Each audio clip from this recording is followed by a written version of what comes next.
And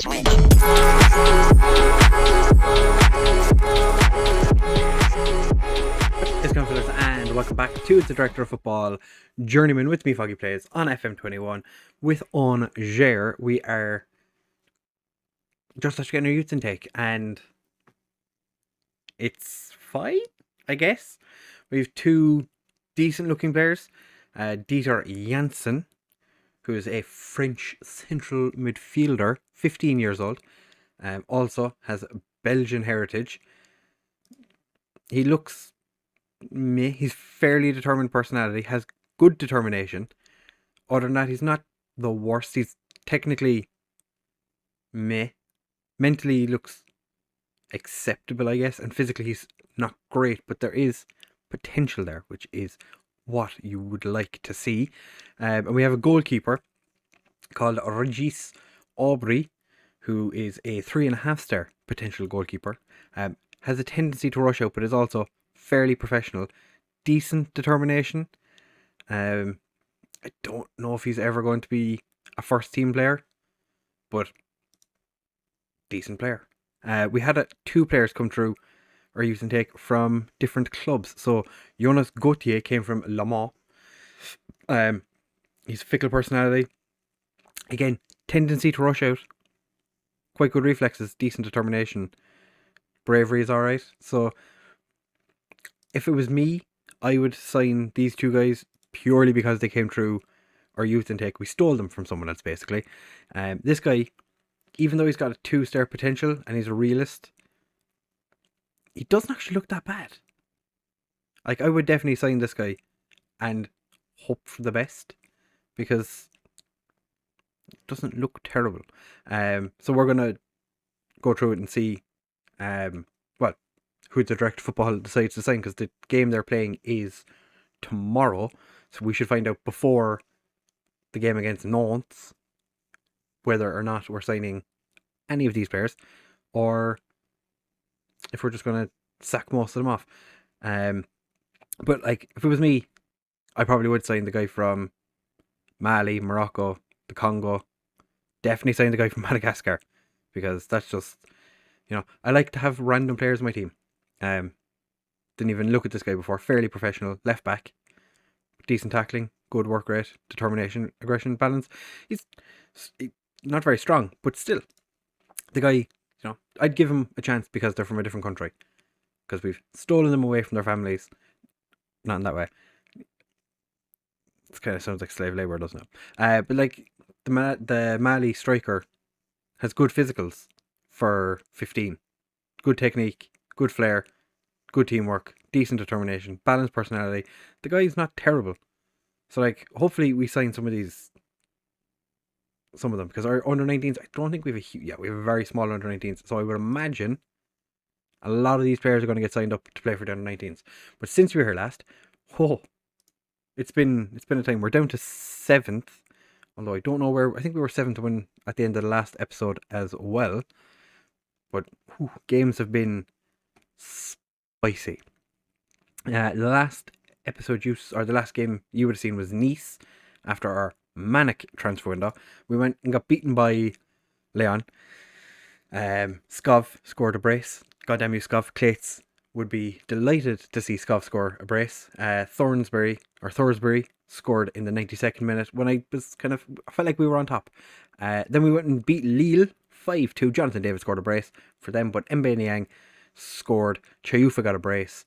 Kidlano scored, and De Graca also scored a beautiful goal for us. Then we played against Marseille, and boy howdy was this a game. We were 4 up at halftime. Chayufa scored a brace. I think it was a Kalantari had like the most ridiculous shot in the world, and it bounced off one of their defenders, went into the back of the net. Thankfully Kidlano scored our 5th when it was 4-3. Kidlano scored, and then I was like, okay, don't need to worry as much. Morata scored in the 94th minute, and there was 2 minutes left, so I was a little bit squeaky bum time. Thankfully we came out of that 5-4, but it was a Jekyll and Hyde. We were so good in the first half, terrible in the second half, Just seems to be the way our players play. But then we went against Bordeaux, and my assistant manager said, go very attacking. And I was like, you must be joking. So we started positive, and we scored 3 goals in 16 minutes. Niang got a brace, Chalufa scored, and then I went, we'll go attack and see what happens. And we were, was it 7 up at halftime? Yeah, we were 7-1 up at halftime. Yeah, 7-1 at halftime. Mbe Niang scored a hat-trick. Kalantari scored a hat-trick. Chufa and Kitlano all getting goals as well. We had 2 goals disallowed, and Bordeaux had a goal disallowed as well. So, all in all, it was a mental game. Good fun. We tried something similar against Strasbourg and got slapped. Strasbourg were sitting 3rd in the league at the time. De Gracca and Kalantari scoring for us, but they were just, every time they attacked, they scored. Like, they were 4 up within 20 minutes. I felt like I'd done something terribly wrong to someone in Strasbourg. And we ended up losing 5-2, which meant that we dropped to 7th because Nice were above us on goal difference. And we're only a point behind Marseille now, where we could have been, ahead of them, but whatever. Monaco, like I said in the last episode, stole away one of our youth players, and they didn't sign him. So he left us, and he's not getting football. He's probably never going to get seen again. So I feel like that was a boo-boo on his part. I'm going to see if I can try and find the player that left us. I can't remember his name, which is going to make it slightly more difficult, but there's potential for us to find him. As I said in the last episode as well, Toulouse, I told you that they were going to get relegated. They've been on a decent run of form lately, and they're catching Dijon. They're 9 points away from safety. There's something about everything. Every time I say something, it works out against me.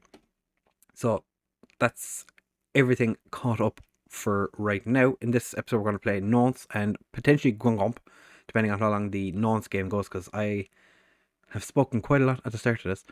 Also, Happy New Year. This is going out on the 1st of January. I remembered to check the date that this was going to be going out before I recorded it. Not like Christmas, where I completely forgot. And yeah, Happy New Year. We will be back in a second for the game against Nantes. Don't go. Right, fellas. We are about to take on Nantes, and we're just going to do Nantes today, because the youth intake took a little longer than I expected. But I said I'd pop up the the Leon game, just to show you the XG we had. We scored 1 goal, but we had a 0.07 XG. I think Norman scored from a corner, but we were shocking. Like, we were properly bad in that game. Definitely didn't deserve to score a goal, but they were 3 shots, 2 on target. It was not a good game. So we're taking on Nantes. The players that I said were probably going to get signed were the ones that got signed up. Where is the youth intake? These are the 4 that I expected. They were like the top 4 youth intake people. They were the top 4 rated players. Yeah, they were the top 4. They're the ones I expected to get contracts. They're the ones that have gotten contracts thus far. We have to wait and see if the director of football does decide to bring anyone else in. Generally speaking, director of footballs don't bring in extra players from the youth intake. So we just have to wait and see if any of them do get contracts. I've seen it happen before, but not in FM21 thus far. But this is how we're lining up for the game against Nantes today. We have Clayton in goal, Ole Aina, who's just signed a new contract with Middlesbrough, so I don't think he's going to be signing for us full time, even though he has a £2.9 million option to buy.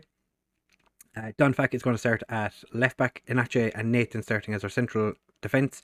Illich and Bakuna is starting in central midfield. Bakuna, ex-Nantes, so popping him in to see if he can do something. Nyang and Chalufa as our wide men. De Gracca and Kalantari starting up front. As you can see, our front 4, exceptional recent form. Olena and Clayton have been in decent form as well. Illich is having a good time. Bakuna really shouldn't be playing. Like, Kitlano and Norman are way better than him, but we'll take him off at halftime if needs. Actually, no. We're not even going to risk it. Kitlano is going to start the game.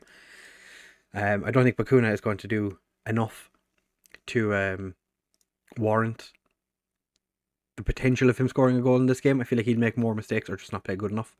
So we're going to put Kitolano in and potentially bring Bacuna on at some point in the game to see if he can do anything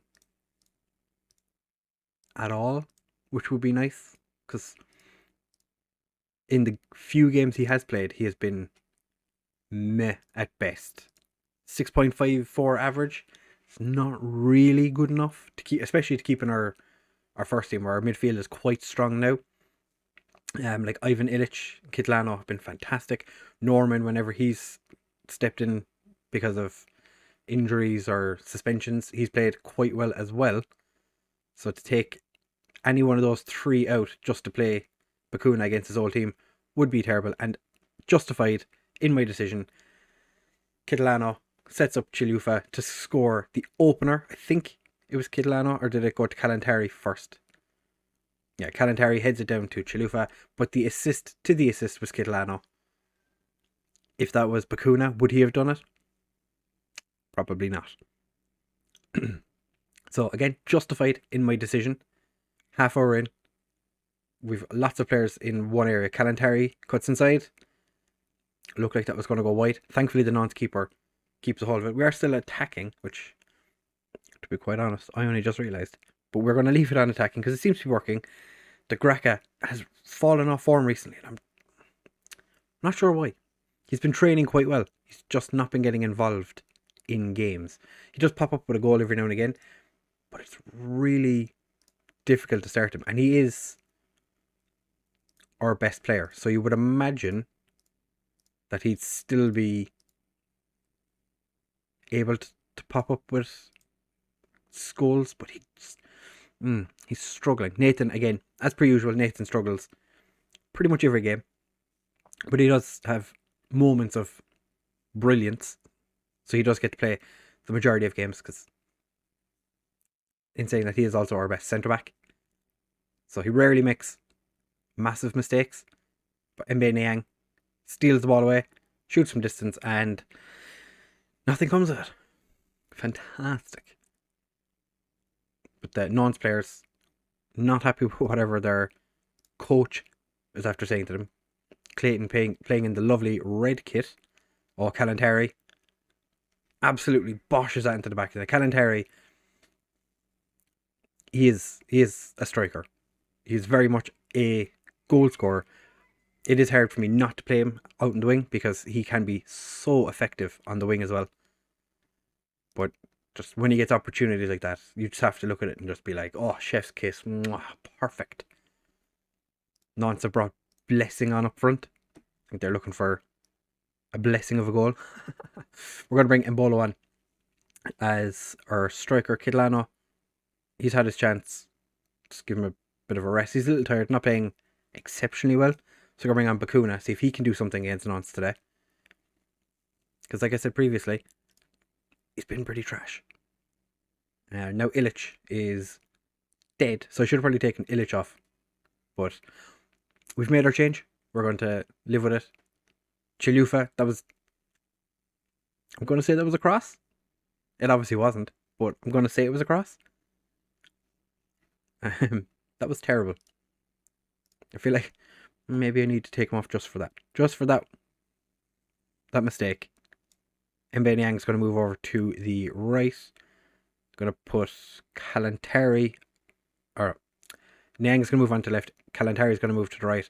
Toure is going to go up front, and Chilufa is going to come off because that was terrible. Toure, to be fair, hasn't played a huge amount of football recently. Bolo's picked up a knock as well. It's just everything is just We've come away with 2-0 victory today. 3 points. Can't really complain too much. Our team played well in parts and struggled in others. The result brings us up to 5th, but we have played a game more than Marseille. So unless results go our way, we're going to drop back from 5th down to 6th.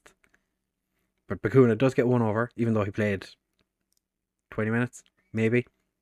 Embolo, just a bruised ankle. It's not too severe.